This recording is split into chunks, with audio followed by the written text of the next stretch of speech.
के बाद शरीर की आत्मा कहाँ जाती है? तो दोस्तों, ये तो आप सभी जानते होंगे कि धरती पर जन्म लेने वाला कोई भी मनुष्य अमर नहीं होता, उसे एक ना एक दिन मरना ही होता है। लेकिन ये बात हम में से कोई भी नहीं जानता होगा कि मृत्यु के पश्चात हमारी आत्मा शरीर से निकलकर कहाँ जाती है, या फिर यूं कहें कि 24 घंटे बाद हमारी आत्मा वापस घर क्यों आती है। तो दोस्तों, आज हम इसी विषय पर चर्चा करेंगे, बने रहिए वीडियो के अंत तक।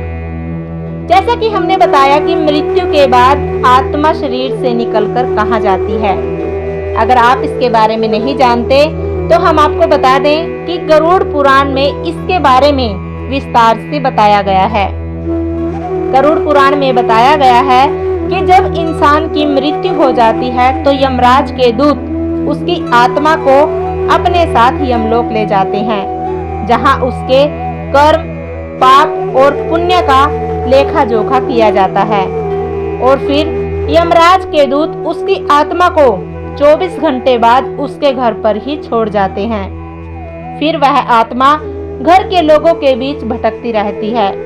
वह आत्मा घर के सभी लोगों से बात करने की कोशिश करती है, पर उसकी आवाज किसी को सुनाई ही नहीं देती। ऐसे में वह आत्मा बेचैन हो जाती है, जोर जोर से रोने व चिल्लाने लगती है, फिर भी उसकी आवाज किसी को सुनाई नहीं देती। तमाम कोशिशों के बाद मृतक की आत्मा अपने शरीर में प्रवेश करने की कोशिश करती है, लेकिन यमदूत के पाश में बंधे होने के कारण वह अपने मरे हुए शरीर में प्रवेश नहीं कर पाती है। इसके अतिरिक्त गरुड़ पुराण में यह भी बताया गया है कि मृत्यु के पश्चात जब मृतक के घर वाले रोते और बिलखते हैं तो वह आत्मा बहुत दुखी हो जाती है, वह भी रोने लग जाती है, लेकिन वह कुछ भी नहीं कर पाती और लाचार होकर अपने जीवन में किए गए अच्छे बुरे कर्मों को याद करके दुखी हो जाती है।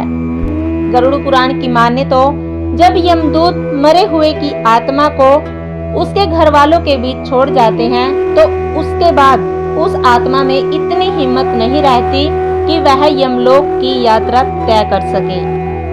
गरुड़ पुराण के अनुसार किसी भी मनुष्य की मृत्यु के बाद जो 13 दिनों तक का पिंडदान किया जाए तो उससे मृत आत्मा को शांति मिलती है और हिम्मत भी मिलती है। तो दोस्तों, इसीलिए गरुड़ पुराण में यह बताया गया है कि जब किसी इंसान की मृत्यु हो जाती है तो उसकी आत्मा 13 दिनों तक अपने घर के लोगों के बीच भटकती रहती है और इसके बाद यह आत्मा मृत्यु लोक से यमलोक के सफर पर निकल पड़ती है, जिसे पूरा करने में उसे करीब 1 साल का समय यानी कि 365 दिन का समय लग जाता है। मान्यता के अनुसार 13 दिन का किया गया पिंडदान मृतक की आत्मा के लिए भोजन के समान होता है।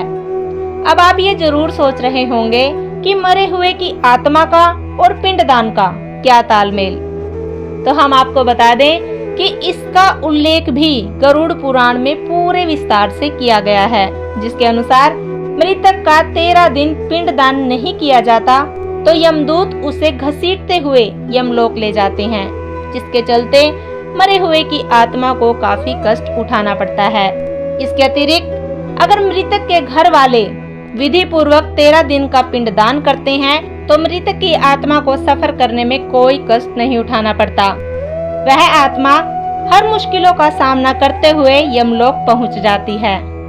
तो दोस्तों, अगर आपको हमारी ये वीडियो अच्छी लगी हो तो वीडियो को लाइक, शेयर और चैनल को सब्सक्राइब जरूर करें। धन्यवाद।